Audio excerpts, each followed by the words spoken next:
Welcome to the RAG Podcast, the weekly show where I interview recruitment owners who are prepared to tell their unique story of growth. This is all in aid of helping future and existing recruitment businesses who are looking to do similar things. Now, growth means different things to different people. So by tuning in every week, you're no doubt going to find information that's relevant to you. Welcome back to another episode of the RAG Podcast. On this week's show, I'm joined by Alex Dick, the founder of Alexander Lyons, a specialist collection of recruiters that work under one brand and recruit into multiple markets all over the UK. Alex has come on the show telling us a story that I think is truly unique. He started life as a legal recruiter and built a brand and a business where he was headhunting lawyers for a very specific business, and he was billing over $1 million a year for 9 years. The guy did incredibly well. He then completely changed his life based on a personal event and has now set on a journey to build a business for scale and exit. He has 13 recruiters right now, and he's looking to build this to multiple hundreds and exit. What's interesting is this model of building a recruitment business is truly unique. Currently, you have the classic agency model, salary plus comms. You have the incubator model where someone will back you, they'll take your back office and take a percentage of your revenue, you get no salary. Alex is creating something in the middle with a salary plus comms that go from 50 to 80% take home. He's hiring experienced billers, 200k plus, who don't need handholding, don't need coaching, and he's going to build a brand of over 200. He gets 400 applications to join his business from recruiters all over the world every single week. In this episode, we find out how he's doing it, why he's doing it, and what he sees moving forward. It's a super exciting conversation. Without further ado, Alex, welcome to the RAG Podcast. Hi, thanks for having me. It's a pleasure, mate. It's a pleasure. I feel like I see you now at events like every 6 to 12 months. So we never spent much time together. No, we'll say hello and have a chat. You're always there. Yeah. But it's good to spend a bit of time with you now and find out more. Before we get into the story, I don't want the history. I just want that bird's eye, who you are, what you do, and then we'll go back. So my name's Alex Dick. I run Alexander Lyons Solutions. Yeah. Recently promoted myself to CEO because MD wasn't nearly grand enough. Oh, wow. More just so I could build a management structure that would be tricky if I didn't use a different title. But yeah, basically running that business, trying to create a bit of a different model in the recruitment world at the moment. So we sit sort of halfway in between going and doing your own thing and employment, so trying to do the best of both worlds. I absolutely love your concept. That's the aim. Yeah. And yeah, it's going all right. Could always be doing better, could always be doing worse, but it's going all right. I like it. If we go back then, because I kind of know more about your recent stuff. I don't know much about the old days. So talk us about, give us a quick overview of how you got into recruitment in the first place. So originally I had a property company. Left uni to do that, 2008. Your own company? Yeah, so I'd got an arrangement with UCAS, the sort of body for students, and they'd given me access to a database and was offering student discount on property, and basically was negotiating with the sort of big developers to try and save people money on property, and it was marketed as like the last and biggest ever student discount you'll get. To buy or to rent? Yeah, to buy, because their database goes back a number of years, so these are now graduates working who are looking to buy properties, and I went to sort of the big developers and said, hey, if I get lots of people, will you give us a deal? And the answer was yes. So that was looking like it was going to go really well. Unfortunately, I started it like a few months, well, probably half a year before the recession hit, and that just killed it. So I was sat there for a while going... Did you have a job before that? No, so I was at uni. What made you go out of uni and get straight into entrepreneurship? They asked me to do a long exam, and I just went, I can't be bothered. I've always sort of been slightly entrepreneurial and sort of always swum slightly against the tide. So it just seemed like a good idea, and I sort of verified it with sort of family friends who were in that world who said, yeah, it's a good idea. So tried that, and yeah, that looked like it was going to go really well, but then recession kind of knocked that on its head completely. And then I was sort of sat there a bit sort of shell-shocked and down, I guess. And a family friend his wife did a Samaritans event and was heavily involved in the Samaritans, and I just went and sold raffle tickets for him because he'd known me since I was that big. And he went, "Oh, do you want to come and work for me?" So I went, yeah, right. And that's kind of how I fell into recruitment. I'd never considered it, never even really knew it existed up to that point. I don't think anyone does. But just gave it a go and took to it reasonably well. So yeah, and still don't necessarily believe that it's the thing that I was meant to do, but I still keep going, and it.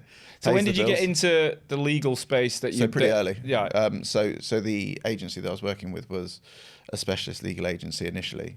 So it was a trading style of a company called Prime Personnel, and it was called Priority Legal, and what it did was legal, and it was sort of secretarial and sort of lower level stuff really.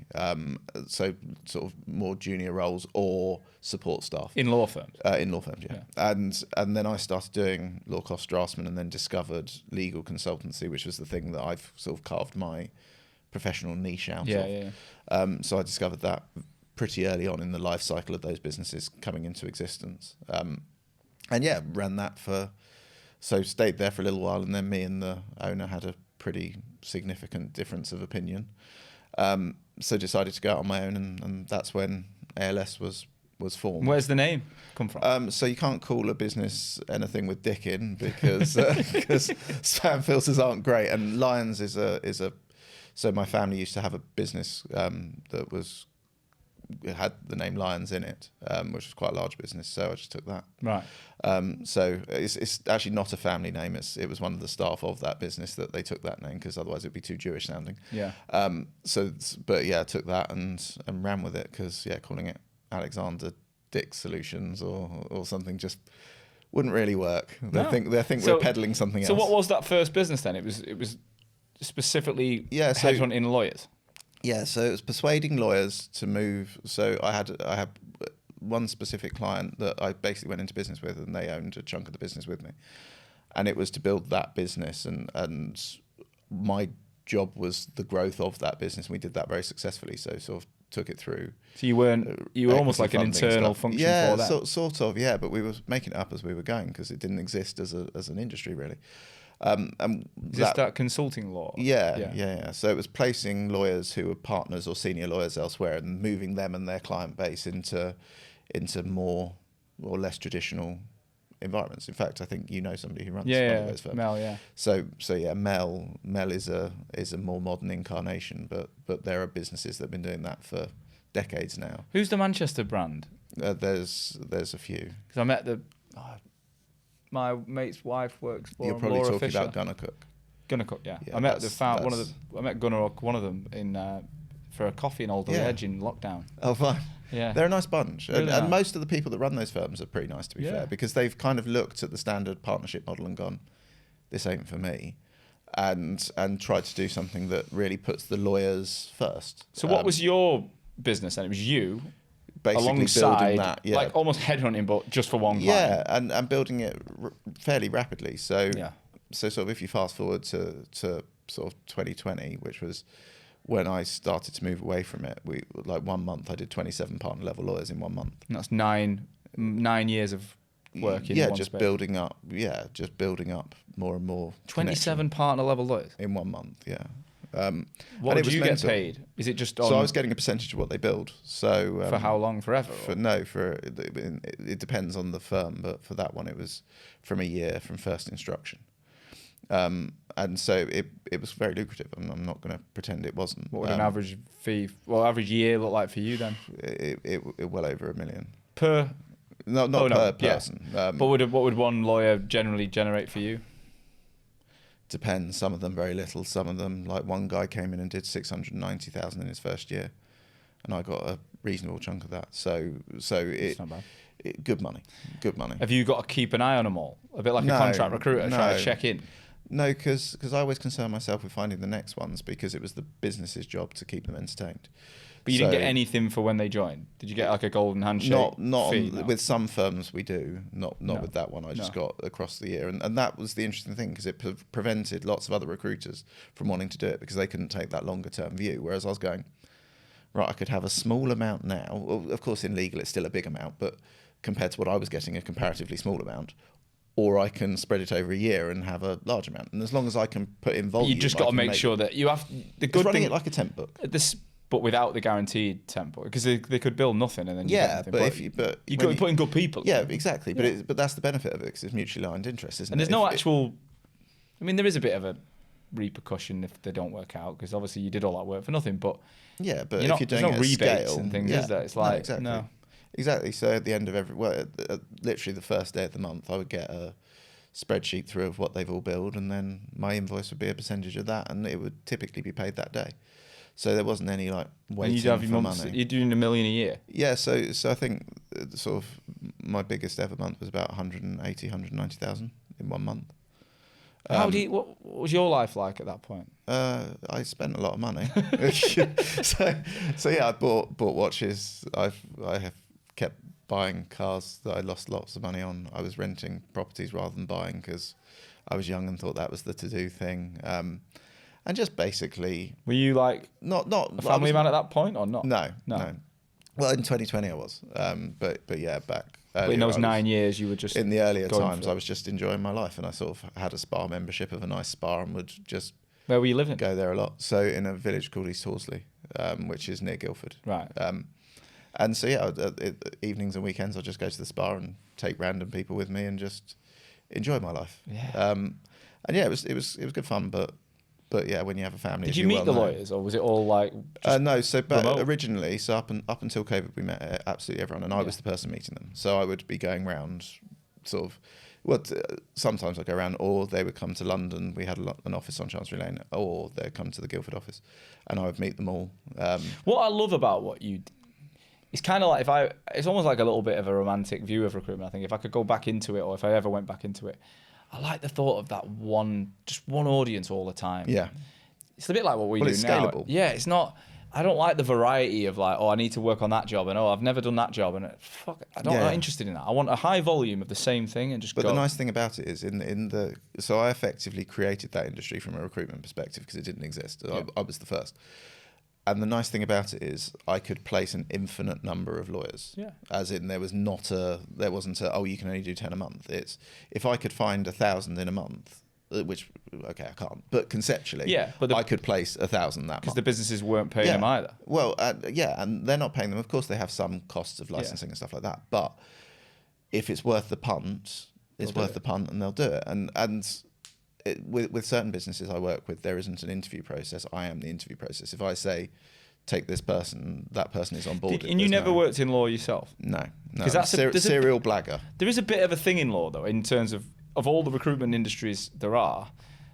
Typically, the legal recruiters have all had some legal training. Like it's just some like badge of honor, isn't it? Yeah, a lot. Did you ever come up against a bit of resistance? But then, as I've always been quite good at the blags. So as I got better at knowing what forms they filled out and all of that sort of stuff, just half of them assumed I was a lawyer anyway.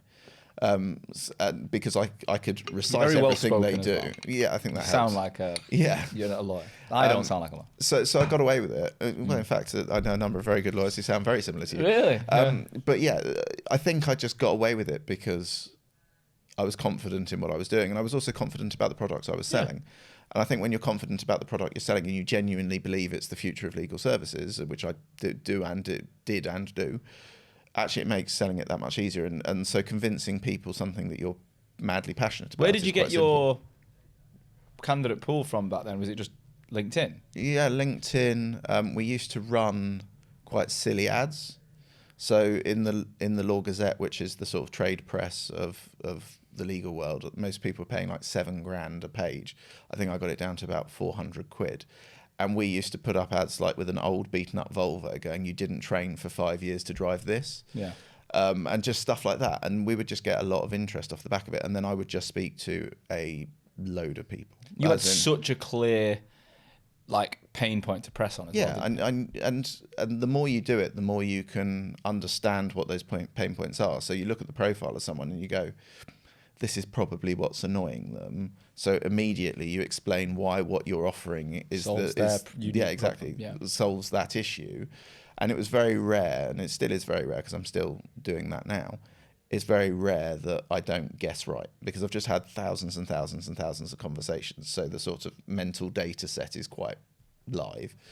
And it just means like, oh, this is your problem. This is why this resolves it. By the way, do you also want complete freedom and flexibility and to earn double or more than you currently are.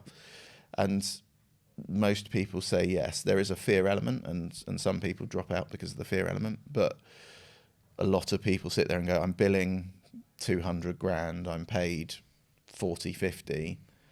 If I go there, I'm going to earn 130. If I don't do that well, I'm still going to probably earn what I earn now. And if I do really well, It's quite similar I'm numbers to more. recruitment, isn't it? It's not Yeah. like worlds apart. I always thought No. lawyers must bill way more, but they don't. No, everyone assumes that all lawyers are billing stupidly large amounts of money, but I think the average salary for a lawyer is sort of early 40s.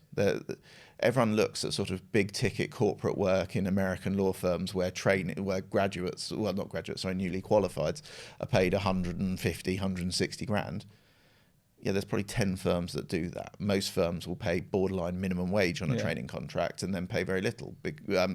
So yeah, it is very like a sales environment in many ways, because you get a percentage of what you deliver, basically. And conceptually the same as my world and your world. That's just how it works. So I think a lot of people have this sort of romanticized view of professional services, when in reality, not all lawyers are the superstars. No. Most of them are sort of people that just trundle along and earn a half decent living for a half decent day's work, and away they Get go. on with sort of it. thing. Yeah. So this sounds like you've got an incredible gig. Yeah. Like you say, you're a pioneer in the industry, and the fact there's no one else really focusing in this space. You're doing serious amounts of deals. Yeah. Why change it? Why? What went on in your life or in the business that made you think things needed to evolve? So a few things. I realised that my business was borderline valueless because it exclusively revolved around me. And Just you. And a singular point of thing makes it valueless. So it was only basically worth its residual invoice value. My wife became very poorly. So we had our second kid February the 11th, 2020. February the 25th, she had 2 giant heart attacks. And this is just before COVID. Yeah, literally the month or so before.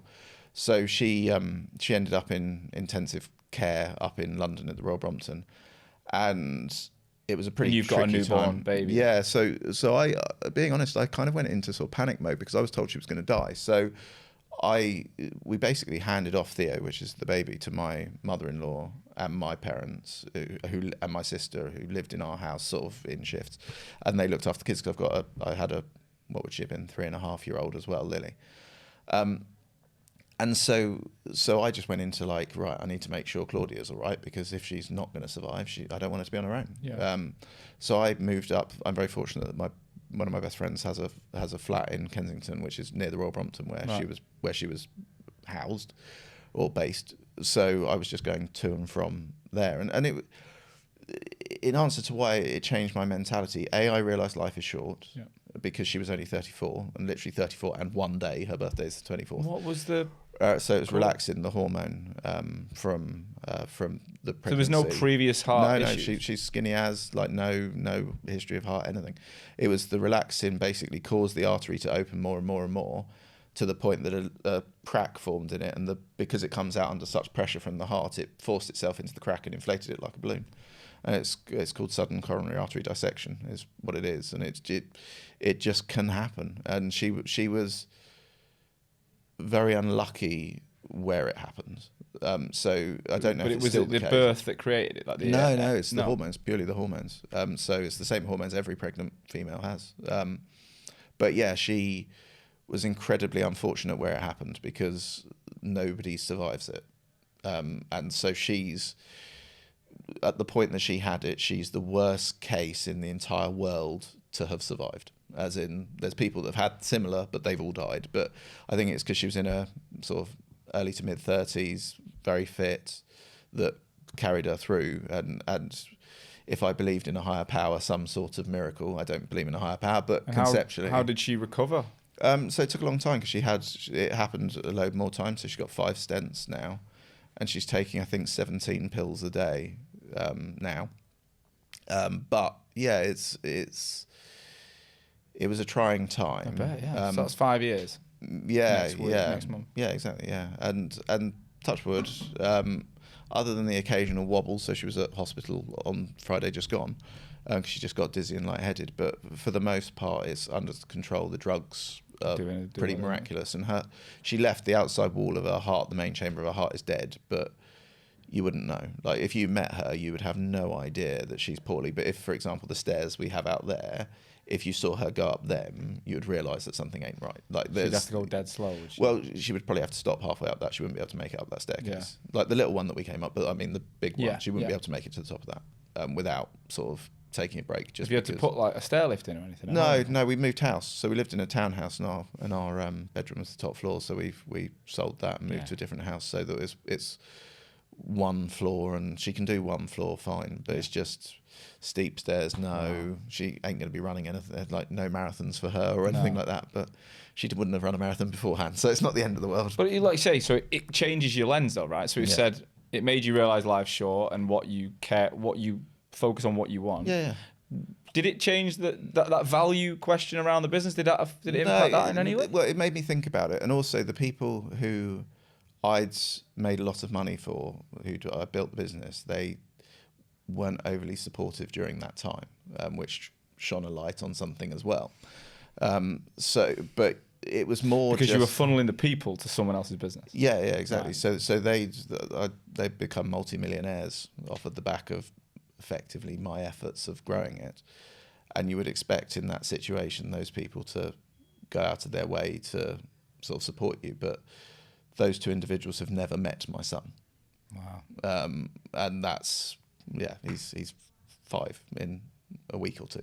So did you completely finish that? Yeah, so it sort of just naturally died a death because there's still some ongoing stuff, but yeah, it's very interesting when you realise that people you put a lot of energy into don't really give a shit about you, and that's what I realised in that moment. But there is another side to that coin, because there were plenty of people who I never would have thought would step up in that sort of situation, who are now some of my best friends now, because they dropped everything to support me and were coming up. And these are people that I'd spent not even 1% of the amount of time with as I'd spent with these colleagues and people you'd work with then? No, just some fairly random people, sort of candidates that I placed.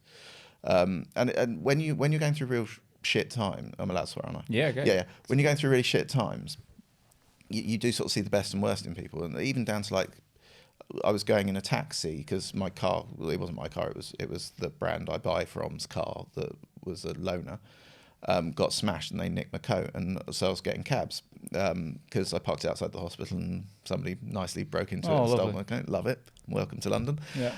And so went to just mentioned it to a cabbie, explained the situation, and every day he was there at the hospital to pick me up and take me home, and every morning one of his friends was there to pick me up.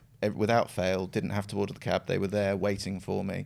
Like their wives would drop off, would like give them food to give me and all this sort of stuff. And these are complete strangers who are going out their way to help me in a pretty stressful time. And so that's what I mean by you see the sort of best in some people and kind of the worst in others. And it was an eye opener. It was a real eye opener. So how long were you out of like sync with work and everything for? Didn't stop. Didn't stop. So that 27 people in 1 month was in the thick of it. So she was in hospital when that month happened. How do you do that? I go a bit robotic.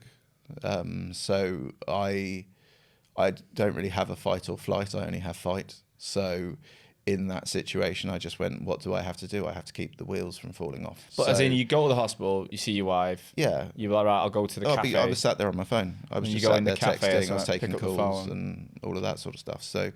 So yeah, I was just getting on with it really, and I just didn't stop, and I think, to be honest, it kept me sane. Did you get the benefits of that work if you ended the partnership? Yeah. They still had to pay me the money I was owed, and there were plenty of lawyers in that year that were placed. So it was a gradual thing, not a lights out. So when did you start to change your focus? When do you remember when it was? 21. Yeah. And you thought. So I remember exactly. I was sat outside a hospital. Claudia was just going to have a routine scan or something. Claudia's my wife. Yeah. And I was on the phone to Rob, who's my ops director, who'd come back to work with me to help me out. And I was just saying, look, we've got a lot of money at the moment. Why don't we, instead of pissing it up a wall, actually do something with it? And then I started talking about flexible working, unlimited holiday. Why don't we do what we did in legal in recruitment? So it was kind of born out of me being bored in a... And what's Rob doing for you at this point? Ops. So it's just you and Oh him? no, so at this point he was helping me find lawyers. All right, so you had you two. Yeah. So he came back once it all went wrong with Claudia. He was working with somebody who's now a friend of mine, and that guy was going to put him on furlough, and he went, instead of going on furlough, I'm just going to go and work with Alex. So he just came back and helped me out. So yeah, we did that, and started basically hiring people with no real idea, no clue what we're doing, on the assumption that every recruiter must be able to bill 200,000 because billing 200,000 is easy, isn't it? Sort of thing. A bit like the lawyers. Yeah. It was sort of similar logic of because I was billing, of course, quite large amounts of money, and I wasn't considering myself sort of a workaholic or working myself into an early grave. So I assumed that other recruiters would be able to do the same, because even if you take a sort of fairly small fee of £5,000, well, you don't have to do that many of them to bill 200. No. So I was sort of thinking, well, it must be possible, because effectively it's that game where you put a triangle in a triangle hole and a circle in a circle hole, and as long as you can find the circles and triangles, surely you can make it happen. But it turns out, not most recruiters, there's plenty of recruiters that are fairly useless. So and we're a 360 business, so people need to be comfortable doing BD and you were delivery. literally. Did you stop doing the law? Or did you keep that running? No, I was then, still doing that. So you're still doing that, but on the side, less of it. You were like, right, I'm going to go and find recruiters as well as lawyers. Yeah, now. and that's when I started building my personal brand. Yeah, I sort of reinvented myself, because historically I wasn't really that active on LinkedIn. No. I was just sort of under the radar. Yeah, under the radar, just chatting to lawyers, because most lawyers aren't that active on LinkedIn, so I didn't need to be. And then I looked and went, oh God, all recruiters are active on LinkedIn, so I need to be gobby on LinkedIn. And so I started with not a huge amount of an idea or strategy around it, just posting, and then saw some success, and then started posting more, and then hired people to turn my random ramblings into more posts. And now we've got somebody who helps me on the video side, and which I'm absolutely terrible at, but I'm trying. But what's the... Because this is part of what I want to get out of these shows, is by interviewing people like you that have got a really strong brand. Yeah. Like, what's the reason in the first place you thought, all right, people are rambling on LinkedIn and recruiters are there, but there's still plenty of people not following that method. What made you think it was worthwhile? I was thinking, what's the easiest way for me to reach as wider audience as possible? And what is my audience? And the audience I was trying to target is recruiters. And where do they exist? They exist on LinkedIn. So to me, it was just logical of, if I am posting stuff that they engage with, then they'll start to go, who is this bloke? What is this bloke doing? What's he waffling about? They'll show more and more interest. And if I get my messaging right, that interest will then naturally become A funnel, a sort of, shall we have a chat with that bloke? Shall we? And that, so we spent about, in reality, 2 and a bit years choreographing that now. And as a sort of project, it's worked, because we're now in a position where we've got, in a bad week now, about 400 people applying to join us a week. A bad week? Yeah, a bad week, yeah. Like the most we had was 1,380. In the UK or global? Yeah, UK. Well, I say the UK. There's some people abroad who are pretending they're in the UK, but the 99% of people. Is this in through the UK. adverts or is this? No, through a mixture of adverts and the posts, because what tends to happen in a life cycle is people will see the posts, go, what's this person waffling about? Look at the company page, see that there's an ad, and it's sort of a bit of a call to action, because in my posts I refuse to use a call to action.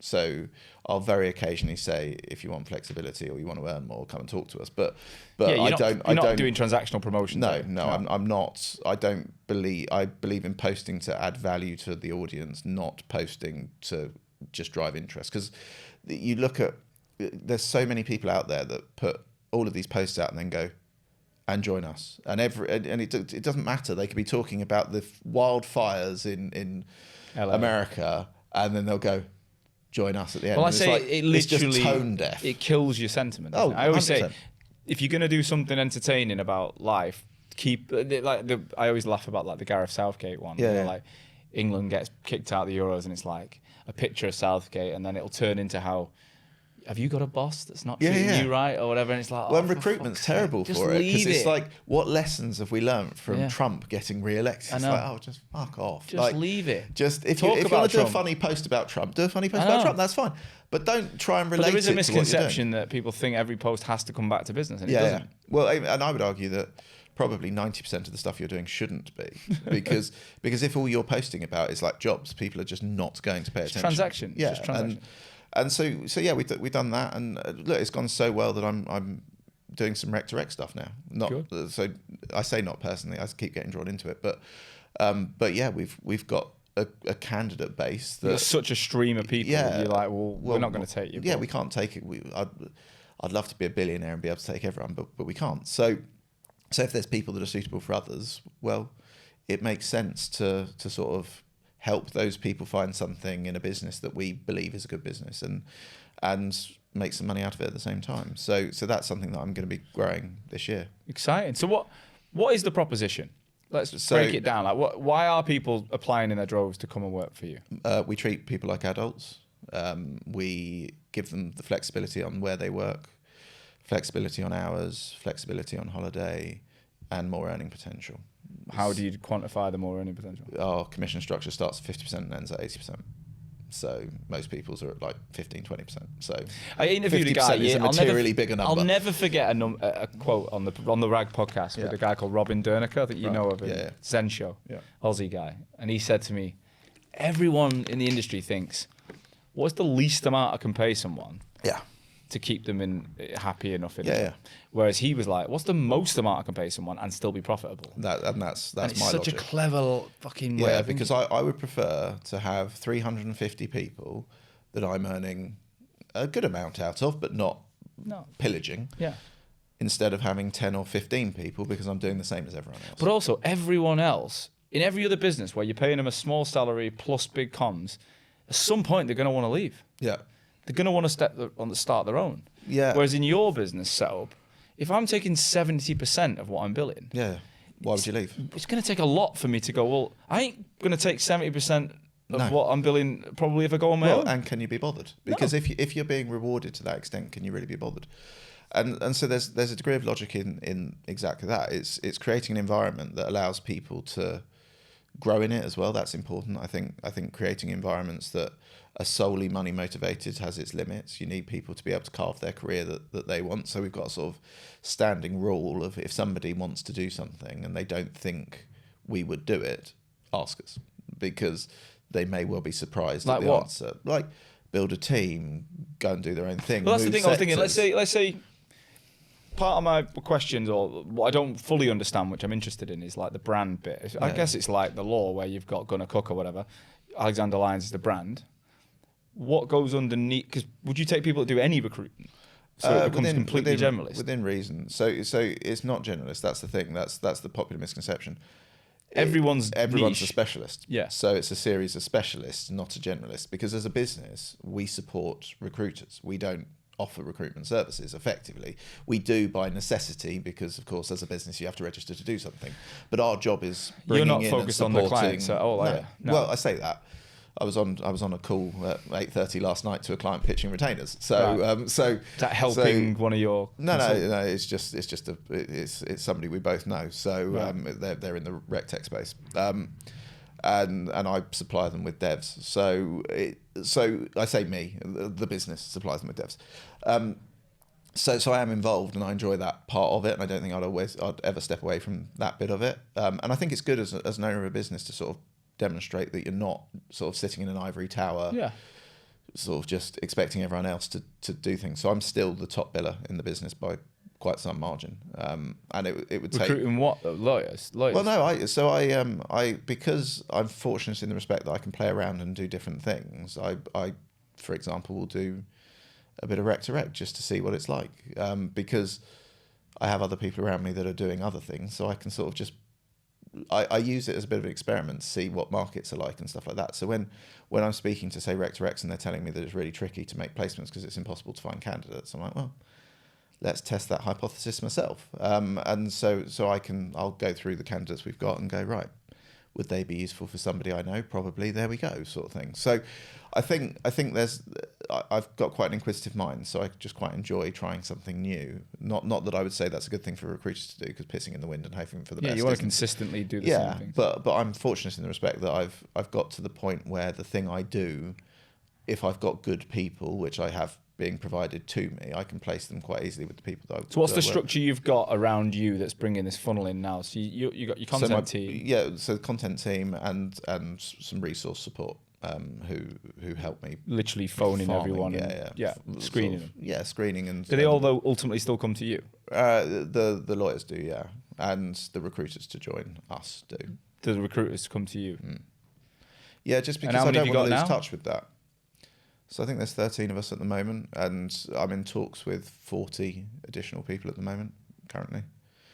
So there's somebody I know who wants to move 40 people to us. So that might happen, might not happen. I don't know. So I'll take you from 13 to 53.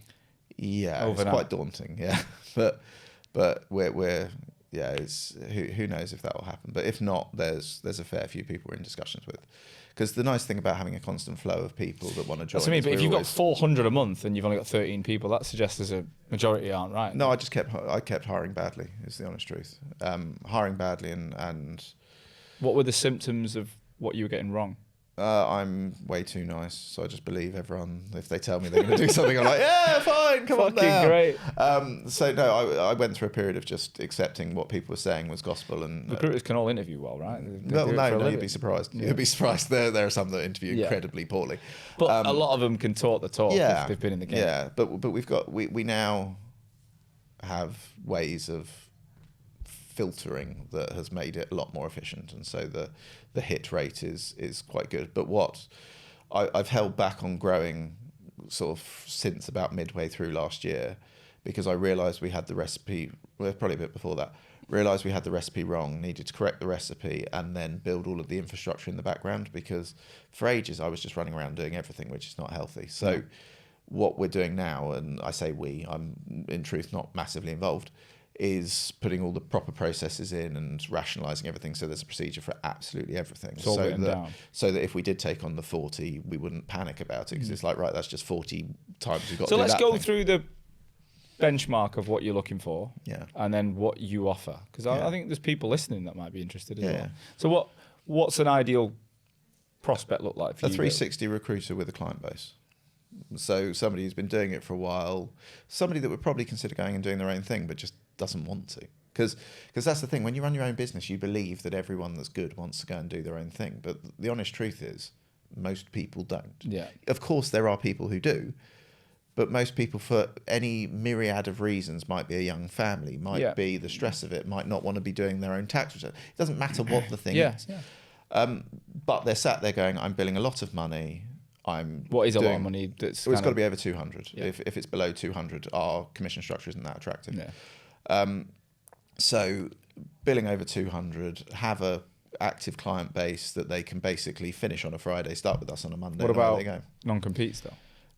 Good luck enforcing them. Don't forget, I've moved thousands of lawyers from one law firm to another law firm, moving their clients, and guess how many times those have been successfully enforced? Really? Yeah, not once. So there's a take for you on here. So do you honestly advise people that are leaving not to worry about that? No, I explain to them how to play the game properly, because a lot of people make really foolish mistakes as they're leaving, which lead themselves very open to litigation. Scraping data and exactly. But the reality is, if you've brought clients in, so let's say you're an IT recruiter, and you're coming from an IT recruitment business to the business you're now sat in, and you bring clients from that business to the business you're now sat in, how could that new business own those clients if that previous business, they didn't believe that they owned those clients because they were happy to move them across? And we all know recruiters out there who have strong relationships, and those relationships are there. So where does the company make a material loss if that client wouldn't work with them anyway once that recruiter's left?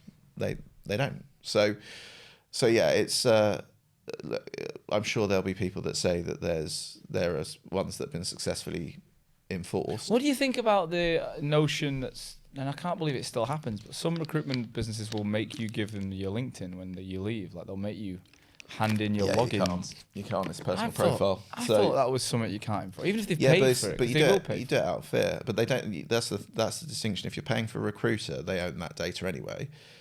If they're paying for Recruiter Lite, that's a personal, as I understand it, that's a personal profile. So all of the terms and conditions on LinkedIn, that's owned by the individual. You can't own that. Yeah. So, but the reality is, how aware are recruiters of that? There's going to be many recruiters out there that just get a shitty letter saying, "Don't you do this," and then they won't do it because they're worried about litigation. But yeah, and it can be empty threats. We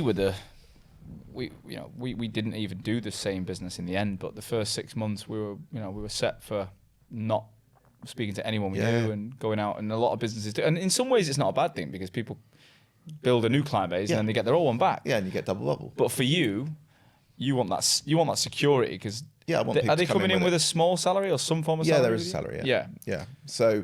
So we are, but that's what I mean by we exist as a halfway house, because we're still offering a salary. We're still. Because you think that complete replication of the law, the legal space where they don't get a salary. Yeah, we don't have the same barriers to entry. Yeah, and also the come join us, we'll back you market is kind of, it's a bit overdone in the world of recruitment anyway. There's plenty of businesses doing that. So, and look, my view often is that there's plenty of people who want to do something different. They provide one opportunity. I do something that's sort of a bit in the middle, and then they can go and be employed in a normal environment over there. So there's three options. So there's three options, and as it stands, I'm not aware of anyone else that exists in the middle. And I personally believe that that's the greatest opportunity. And is it a modest salary that they're not going to be licensed? It's a salary of their choice. But that'll affect their commission, I imagine. Yeah. More you take, the less you earn. Yeah. So for every £10,000 you take, it costs you £5.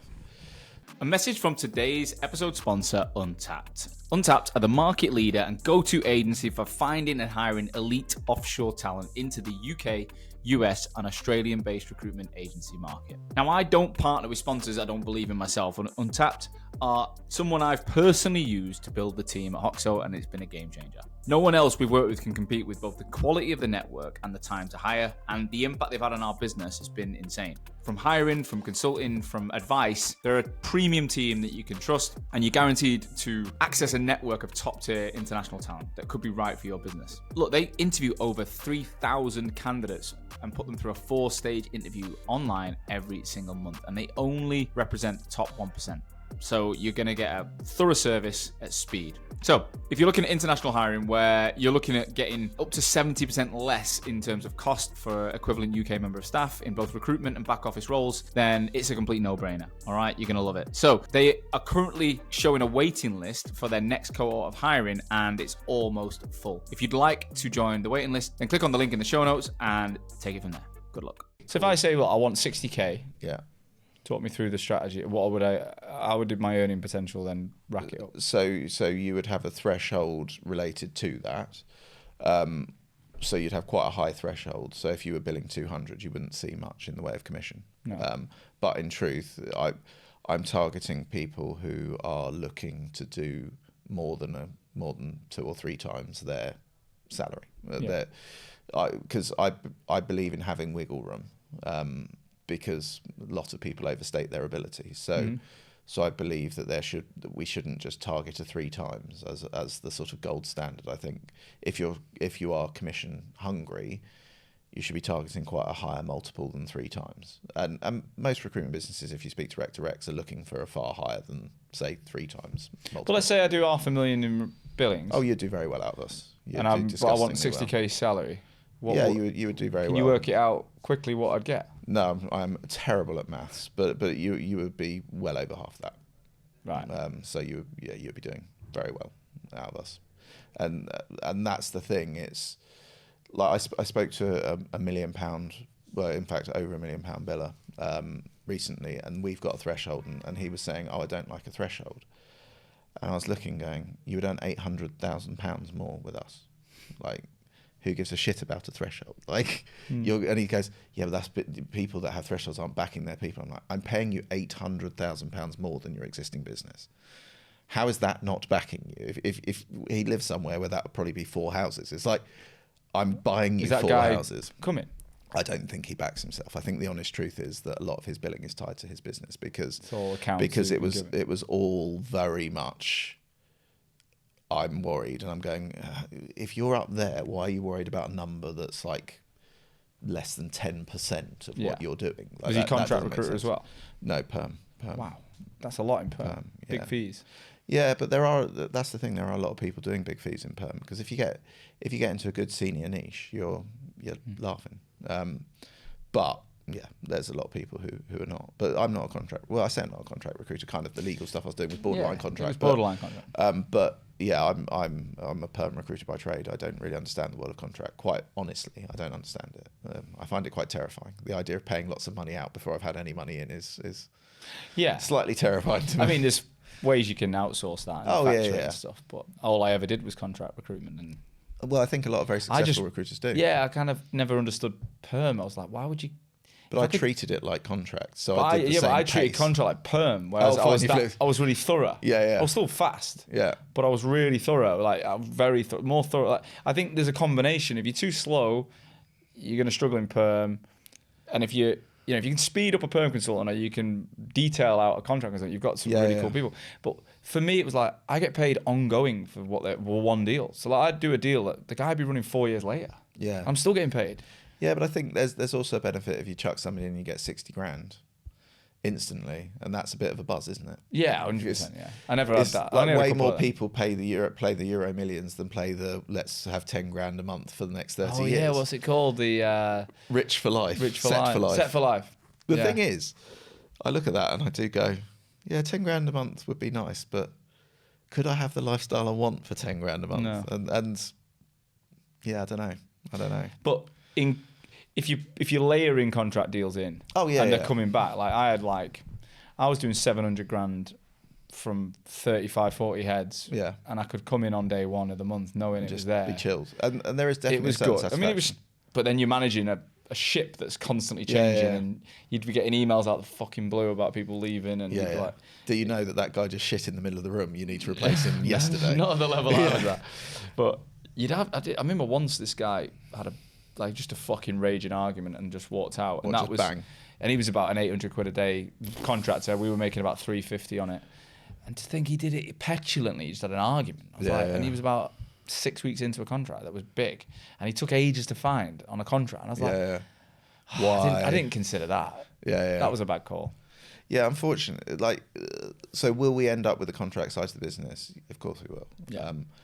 But at the moment, 13 permanent recruiters. Yeah, and looking to get the business ship shape, and then grow reasonably quickly.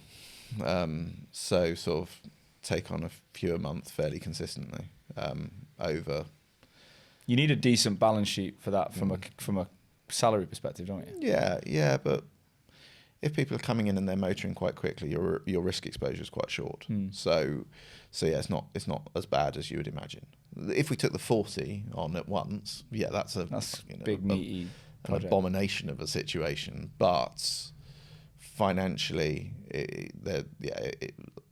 I can leverage some bits to make. So how do you feel about creating a culture? Because you've kind of gone from the opposite, where it's just you, and you didn't need to worry about culture. You just need to make sure you do a good job and got your spa at night. Yeah, exactly. How do you focus on in this business, like culture and creating something where it's not a lot of individuals and they actually feel part of something? Yeah, is that an effort? And what are you doing? I don't think it's any more effort than it is anywhere else, because I think you could have everyone sat in an office and put no effort into it and have no culture. So I think it's a similar amount of effort remotely, because naturally people will be drawn to each other. They'll build relationships with each other in exactly the same way as they would in the office. And since 2020, people have become pretty adept to communicating remotely. Yeah. So, but yes, of course, there is effort that gets put into it. So what's your strategy around like putting people together, meeting them, comms? A lot of it happens quite naturally, but there's various meetings. There's of course sales meetings at the beginning and end of the week. There's sort of just idle chit chat on the other sort of middle 3 days, which is almost like the water cooler chat, so that people can come on and just talk about what they watched on the telly or whatever, but creating that space to allow that to happen. There's various chats where we celebrate our wins together. There's various chats around strategy. There's people internally who are speaking to people not constantly, but on a regular basis about what's going well, what's not, what they can do to help, all of that sort of stuff. So a lot of the communication that you'd have ordinarily is there, and the other bit is I can't say enough, but open communication. Just open communication is key, because if you're being open from the top down, it creates an environment where everyone else feels they can be themselves and all of that, and culture naturally is born out of that. Whereas if you are sort of this standoffish, refusing to communicate, always bloody negative person, well, of course that then feeds down as well. So there has been for a while the sort of need for me to almost be the life and soul of the party constantly, but that's fine. I'm a reasonably outgoing individual, so I don't find that overly problematic. So I'll just sort of go on, and even if I had the shittest day before, nobody will ever know. I'll you got to come with energy. Yeah, exactly. So on Friday, when my wife was in hospital, I put on a quiz on reality TV on Kahoot for all of them. And literally, whilst they're all talking about how their weeks have gone, I'm sat there frantically typing away, putting together a reality TV quiz, because one of them asked for a reality TV quiz. And I'm like, oh, fuck it, there you go. Here you go. That's what you want. That's what you'll get. So yeah, we just try and. Is everyone UK based, or are you international? Yeah, so we got somebody in Ireland. For a while, we had somebody in Singapore, but yeah, at the moment everyone is UK based. But I'm not overly married to that as a situation. But if you're doing that meet-up strategy, that's something to think about. Yeah. But again, we save money on things like office space and stuff like that. So I have no real aversion into investing that money into doing stuff elsewhere. Yeah. So everything we do will always be accessible to everyone involved, and I think it has to be that way. And look, you've run a displaced business. You've got a business now with South Africa, Portugal, Philippines, UK. Exactly, and so it's similar considerations, and you've got the added issue of time zone, which I fortunately don't have. So yeah, I think we don't struggle too much, because the guy in the Philippines on video editing, he comes in. He does half of our time and half when we're asleep. Fine. And then South Africa and Portugal's bang on. They just work UK hours, so it's fine. But yeah, we had in America with 2 people in the US. Well, one in Caribbean, one in America at one point. That was a fucking disaster. Yeah. Because they were coming on at like lunchtime, and then they were asking you questions in the evening. Yeah, I was like, imagine them coming on at lunchtime, still bloody early for them as well. Yeah, 7 a.m. for them. And then you question what the fuck they're doing after you finish work, even though they're probably bang at it. Yeah. And then it just didn't, especially on a Friday. You're thinking, fuck me. It's like 7 a.m. on a Friday, and we're all saying, see you later, because we finish at lunch on a nice Friday. Day, yeah. Our business finishes at 12. I'm like, are they doing any work on a Friday? Yeah. I don't know.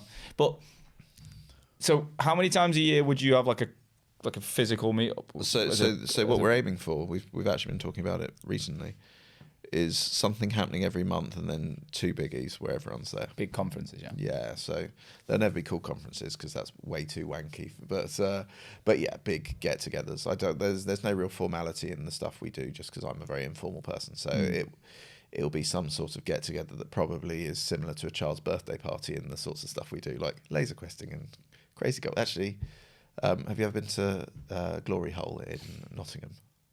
Glory. That's a solid adult themed crazy golf place. We went there. No, not bad. And that made a good post of, I've just taken all my staff to a glory hole. That was an epic post.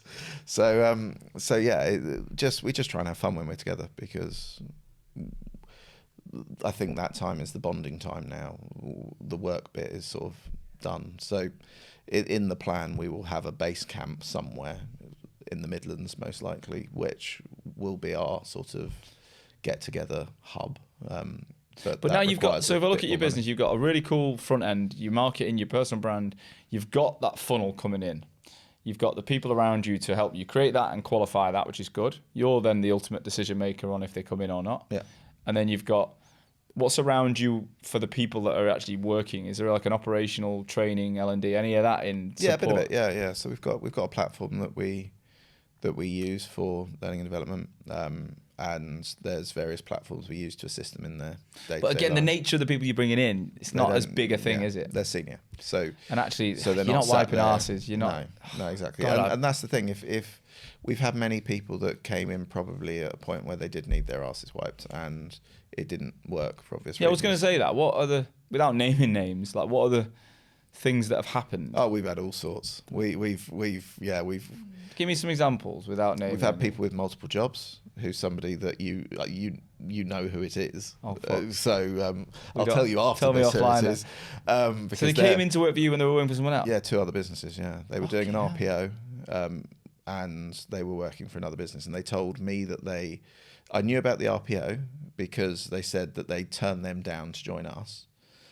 And I knew that they were leaving the other business, but it turned out they never left the other business and also accepted. How did their LinkedIn not look like They pretend. So they said that they didn't have access to it and that they basically had no access. And, wow. But it all unravelled incredibly quickly. But that person's a talking head of the recruitment world. Right. So yeah, when I say the name, you're like, oh, there we go. So yeah, had that. We've had people sat there in the background just eating curry from last night and playing Xbox, and again, they didn't last very long. In both of those occasions, those people never got paid a penny. So in reality, we weren't worse off. There've been work shy people, but equally there've been people who've worked really hard but just haven't been able to make it work. Just haven't got the skills. Well, yeah, or perhaps they didn't have the relationships that they believe they did. That's probably been the most common Overestimated thing. the reach of what they did. But we've got better at picking that out now and better at understanding that. And your brand being so powerful, are you encouraging each individual to think about their brand as well? Yeah, very much so. And it's a tricky thing to push though, because if they've done very successfully with no personal branding at all, it's quite tricky to persuade them that it could be even better. But with your business, it's hard because as well, they're not. You can't go down. Well, you can, but it's unrealistic for you to go down the route of saying, "Well, this is how you're going to work if you work here." Yeah, you're saying flexibility across everything. Yeah, across most stuff. Whereas I think, you still have to use systems. Yeah, and all that but stuff, I think when you're if you're running a team of recruiters and most business leaders can say, this is how we're going to play. Yeah. If you want to do it or not, I don't give a shit, but this is how we're going to do it. You've got to be a bit more flexible. But I think you're going to lead by example. People are going to watch you and think, well, why wouldn't I? Well, and this is the thing. If I'm generating business in sectors that I have nothing to do with, where people are literally just sending me a message going, hey, I've seen your stuff. Yeah. I like what you waffle about. They don't tend to say waffle because they're being more polite. Yeah. Can we have a chat? And I'll call them up, and it doesn't matter. Often I'll call them in the evening because that seems to always be when it happens. They're like, we need this. Can you help? It's like, I can't, but so and so in my business can. Yeah. And that how many times does that have to happen before someone says? It's amazing how many times that can happen without people cottoning onto it. But literally, we both spoke before about the alcohol thing, which you don't drink and I don't drink. And that was what it was for me. I had loads of times where, I was fluctuating with weight and I felt like shit and spending money, whatever. But it was the constant narrative from people telling me how much better I think my life was good. I have an amazing wife. I've got a kid. I've got good business. I live in a nice house. I've got everything you could maybe say you want. The ticky boxes were ticked. Yeah, but if someone says it could be better, I'm motivated by thinking, well, I want to be better. Yeah. And I don't understand why a recruiter can't see that in this job. It's well, it could be better if you just did that. Yeah, and but I think we often all learn by our mistakes rather than people telling us. We sort of, somebody says don't do that, you'll fall over, and you repeatedly hear don't do that and you'll fall over, and you entirely ignore it until you then fall over and go, oh, I've broken my arm, probably shouldn't have done that. Yeah. And I think that rings true of work as well. You sort of, people are sat there going, if it ain't broke, don't fix it. I'm working fine, I'm billing fine.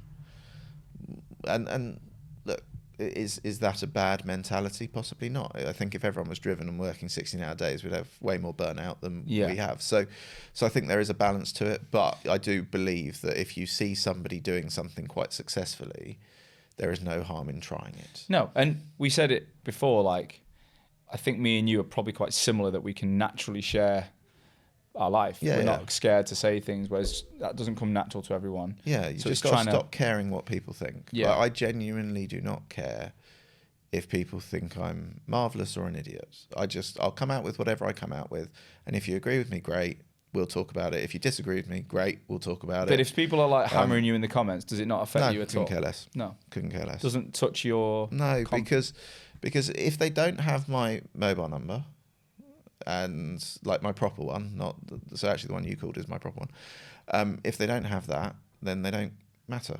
And if they don't know where I live and then they don't matter. They're just I faceless people. I don't know if you've run any ads on Facebook or Instagram. We're running a lot of ads on there Yeah. for the boot camp and stuff, and some of the comments I get. One guy called me a trans man. Nice. You did have long hair for a I while, know, though, but so. I had a beard, and it's like, this guy, is Yeah, he but a so ri- did that person who did the Eurovision. So well, it was probably literally similar this time. comment said, is he a trans man? His beard looks questionable or something. I was like, wow. My wife got dead upset, was like commenting, replying. I was like, Lauren, fuck The that. first comment I ever got on TikTok is this person is a well-known local nonce. That was literally the first comment. And so I just replied going, and you're a fucking idiot. But just out of interest, if I'm a local nonce, where do I live? And of course they didn't know. But then TikTok took my comment down for calling them an idiot. Oh, wow. But left the one up where they're calling me a nonce. I'm like, hang on a minute. I've asked this person How effective has TikTok been for you? It's quite interesting, actually. Because you get amazing reach from TikTok. Yeah. Do you get- I'm not very good at it, but yeah, it's pretty good, to be fair. So I did a live. That was weird. I was literally just sat there talking to myself, which was very strange. About I don't really know, just whatever people wanted to talk to me about. I think I put up a sort of ask a recruiter anything, and I'll help where I can. And started talking to this individual, and it turns out they're a really bloody good candidate that off the back of the conversation is now looking and is now our candidate. Yeah. And will probably be placed. So look, that was 40 minutes of my time just playing around with it. But I'm going to be doing a lot more of that just because I want to give back a bit, and recruiters have a pretty bad name. Like most people would choose a human trafficker over a recruiter. Sort of if there's a fire, they'll take the human trafficker and save them and be like, no, that recruiter's a scumbag. Yeah.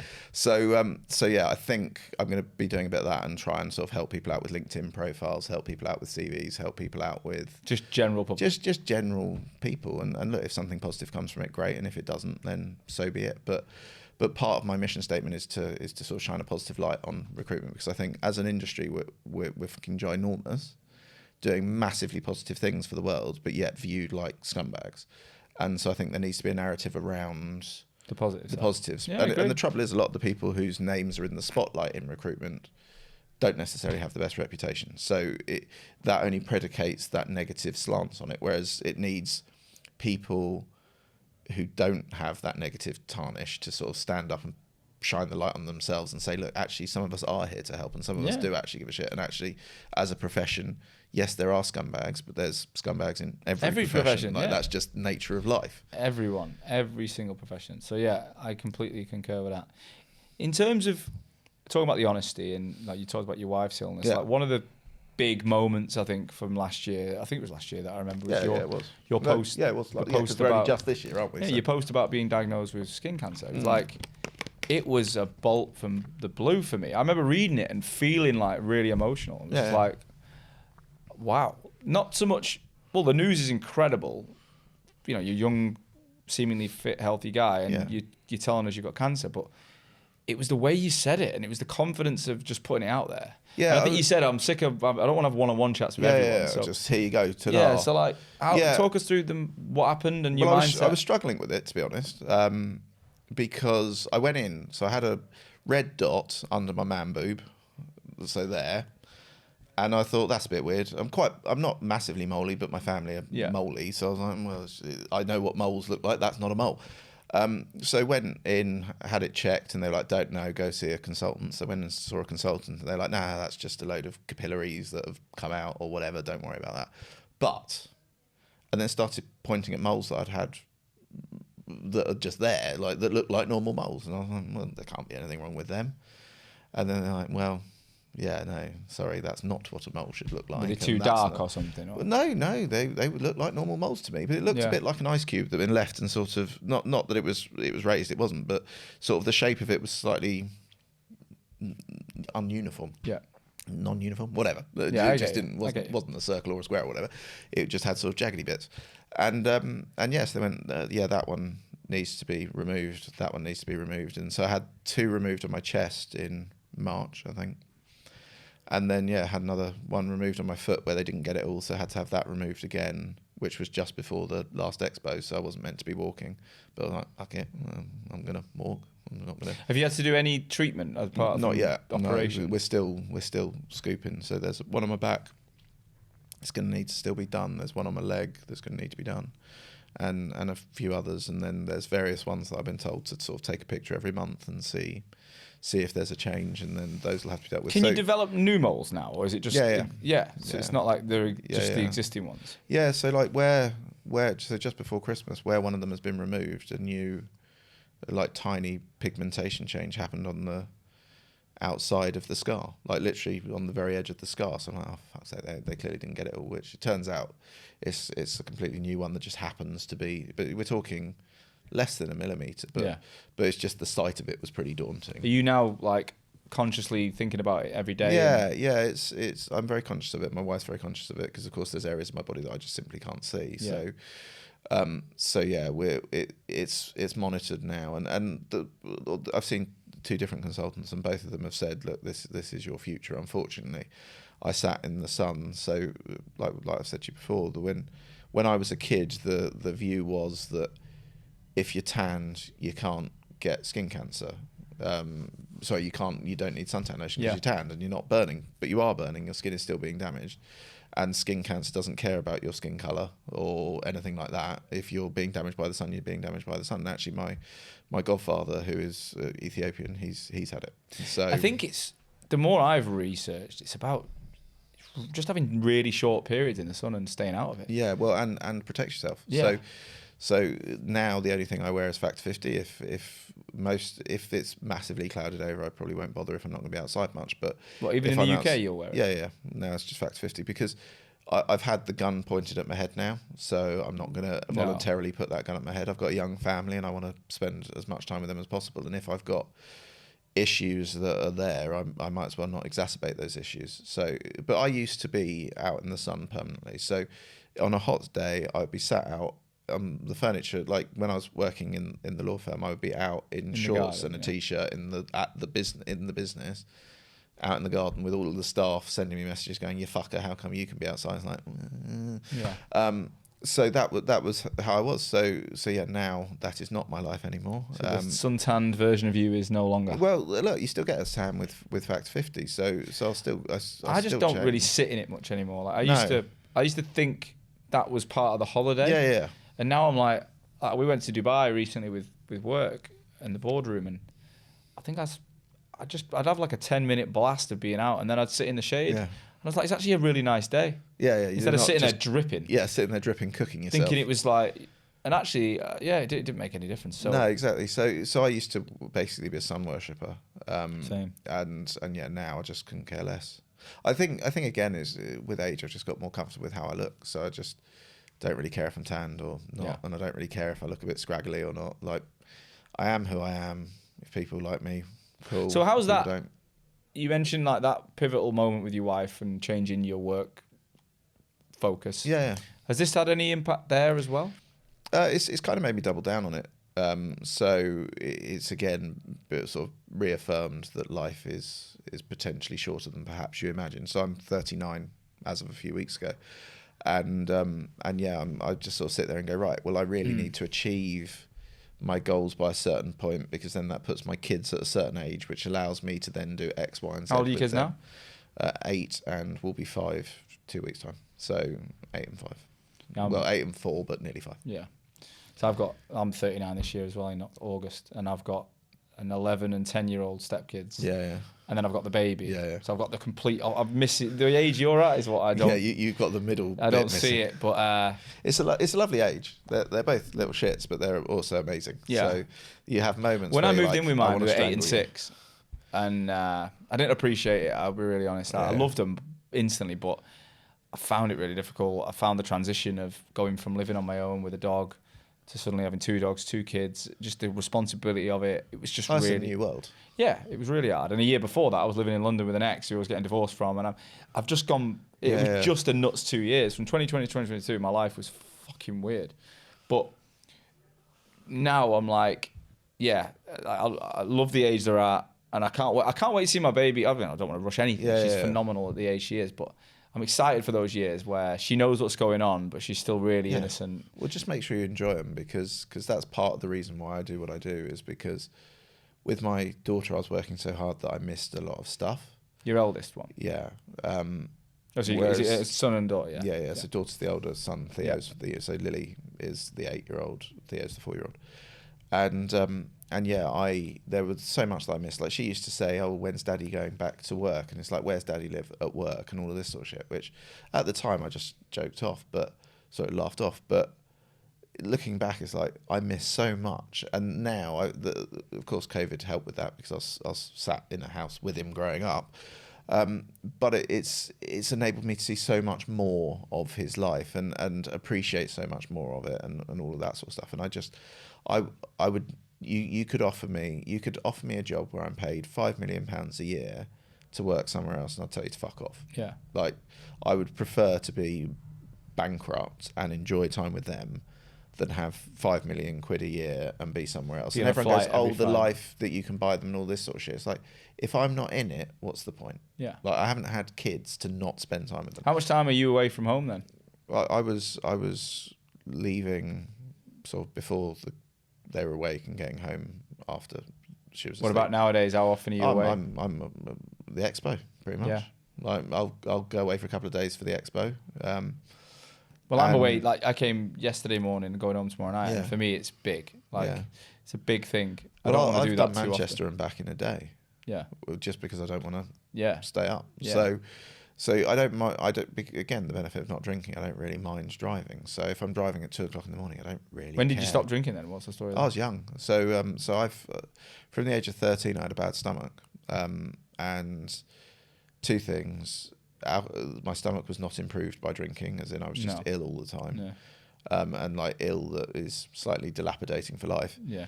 And then my personality is not improved with alcohol. So I'm pretty, like I'm chilled now because we're sat in a quiet room talking, but you've also seen me in an expo where I'm a bit more animated, let's say.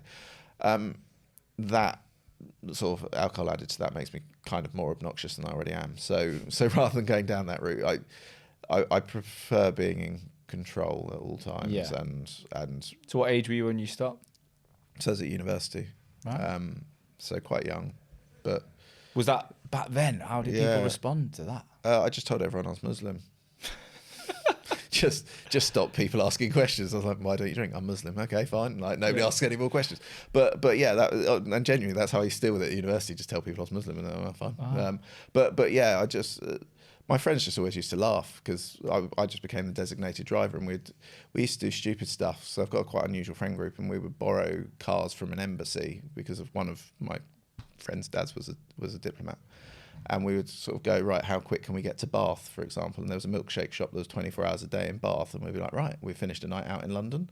Off we go to Bath for a milkshake. And I'd be the designated driver, yeah. And admittedly, it's probably massively illegal, but I'm imagining 20 years ago, the sort of ability to take me out for that is somewhat limited. But yeah, we used to borrow embassy cars and do all sorts of weird, wonderful shit. So I had a lot of fun when I was in my sort of Did you struggle though with that? Because I think the thing that I love going out still to meet people, but it's like there's a point where the night changes and they go to a different level. No, I just find it funny. Do you not get bored of that? No, I just find it entertaining because you can just wind up drunk people and get them to do stupid shit that keeps me entertained. So yeah, and because I haven't drunk in so long, I just don't care. Like it's just what I'm used to. So I remember that law firm, there was a Christmas party and I got bored, so I went to the hotel and was like, "Can I borrow a drill?"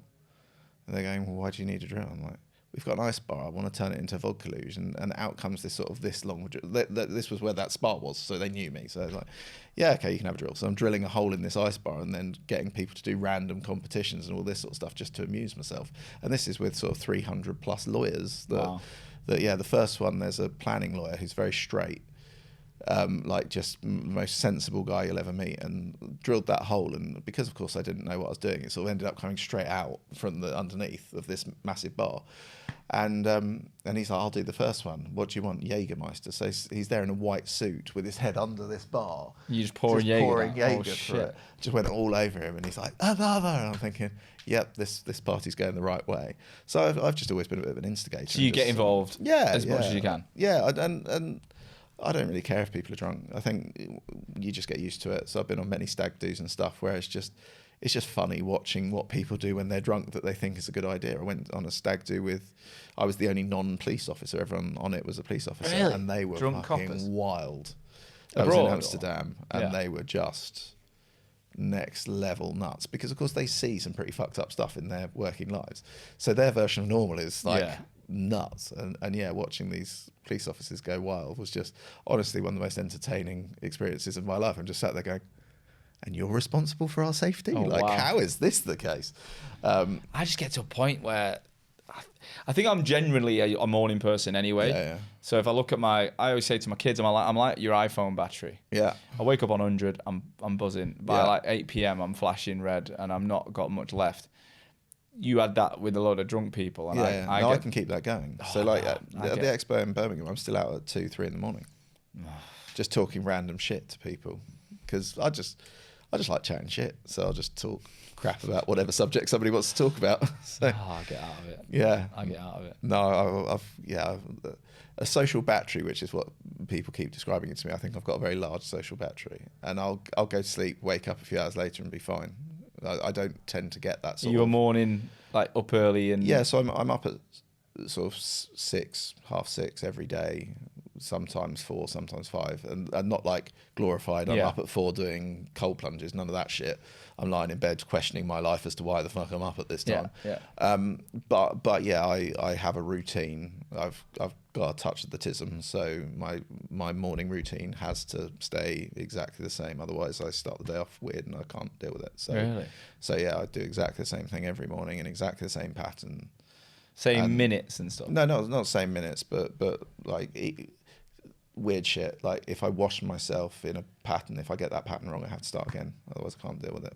And it will distract me for the whole day. I'll be literally sat there going, my older brother's watched this wrong. My older brother's a bit like that. He has, but he is like minute by minute. So you'll know, like at say 7:34, he should be brushing his teeth, or so I'm not that bad because I don't. It's all time based with it. I try not to pay attention to time because I think I would fixate on it if I did. So I just don't ever check it. I just occasionally glance and go, oh, shit, I should have done that.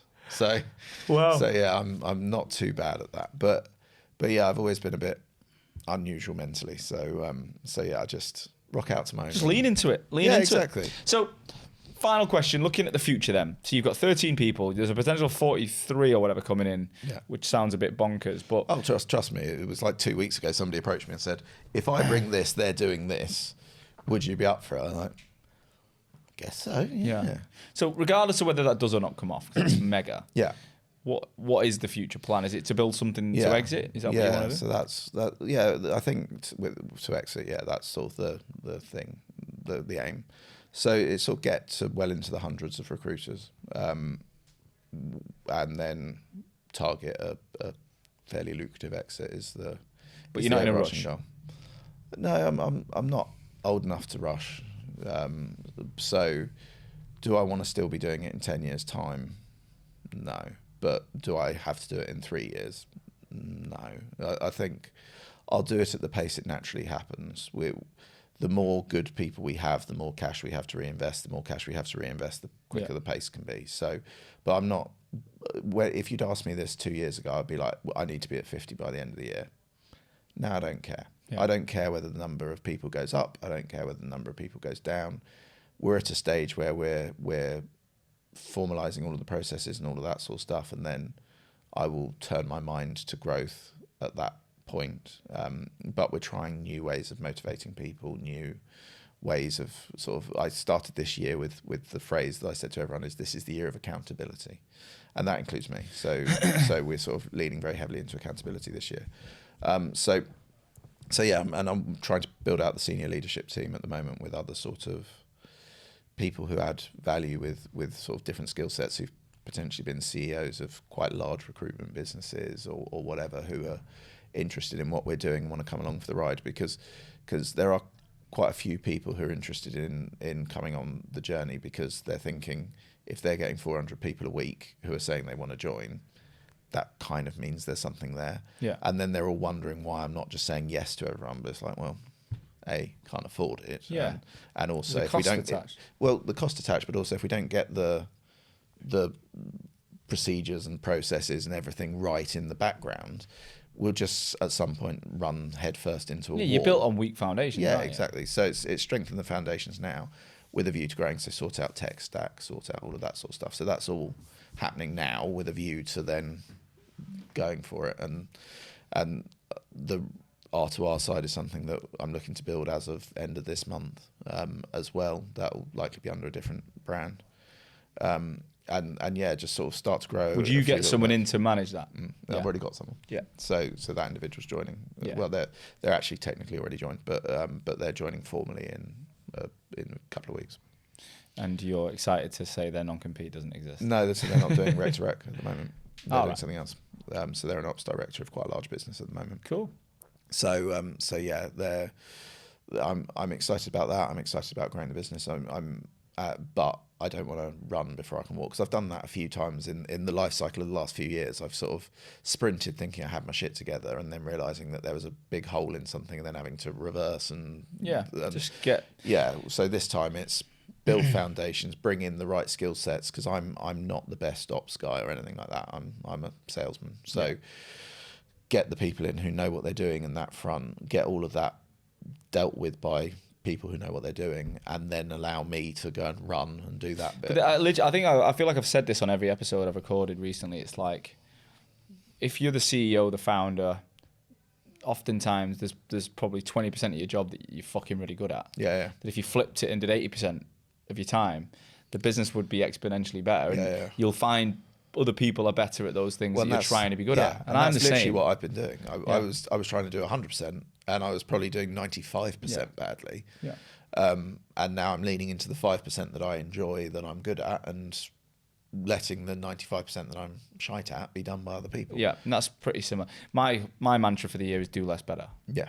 Keep saying it. Like, our products, our services, everything. Like, why do we have to do everything? Why do we have to do so many things? You can't be all things to all people. And it's like impossible. too many activities, you shit at all of them anyway. Yeah. So it's like streamline. And I'm saying this to my customers. I'm like, because naturally when people work with me, it's like, what could we possibly do now? Yeah. Like, we want to build this community and all these events, and I'm like, I love the fucking big goals, but we're not even walking yet. Yeah. Let's just nail that. And often I'm like putting the brakes on people, but they need that. Yeah. And if they value that, then we can get somewhere. Well, and if you don't, as you say, those big goals will never end up being achieved, because you'll keep tripping up along the way. Because the foundations aren't. Yeah, it's the same thing. And so I think we're probably in a very similar place where it's just, and I think it comes with age. When certainly if I look back at my younger self, it was always like, we'll fake it till we make it. We'll fake it till we make it. It will come good. And don't get me wrong, lots of times it has, but not always. And the big decisions are often those ones where you trip. So now I've grown up a bit, and really, in truth, that's probably the last year. We're not talking this is a sort of revelation that's happened ages ago and I'm really wise. No, I'm a fucking idiot. I've just realised how much of a fucking idiot I am, and to offset my being a fucking idiot, I need to work with people who aren't fucking idiots. Yeah. That's the balance. But you've got to be careful not to keep getting sucked back into things. Which is exactly. That's what I'm guilty of. Yeah. So I'll offload it, but then I'll keep getting sucked in. Yeah, so I've gone cold turkey. So I've removed myself completely from a load of stuff, which is stressful. But if I'm involved, I'm going to get sucked in. So it's what will be, it will sort itself out. And if it doesn't, I'll deal with it then. So, Alex, thank you. I want to get you back on in the future. Yeah. I think there's a 12 to 24 month time frame. Yeah. I want to see how this evolves. I like the fact you're not saying I need to be at 50 at the end of the year or any of that. I think there's more people need to have that mindset. Like we overestimate what we can do in 1 year and underestimate what we can do in 10. And that, I think we're at the same age. I probably think, 40s are I think 30s, 20s you work for someone else. Yeah. 30s you learn about yourself, you work for yourself. And 40s are hopefully the time frame where take the knowledge. Yeah,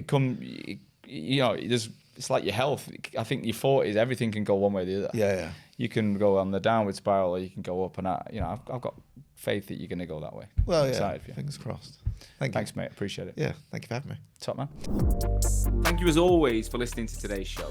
I truly hope that you got value from it. Honestly, it's the only reason I take time every week to ensure that my audience, you guys, future and existing recruitment owners, you're learning from each other to make this industry that I love so much stronger.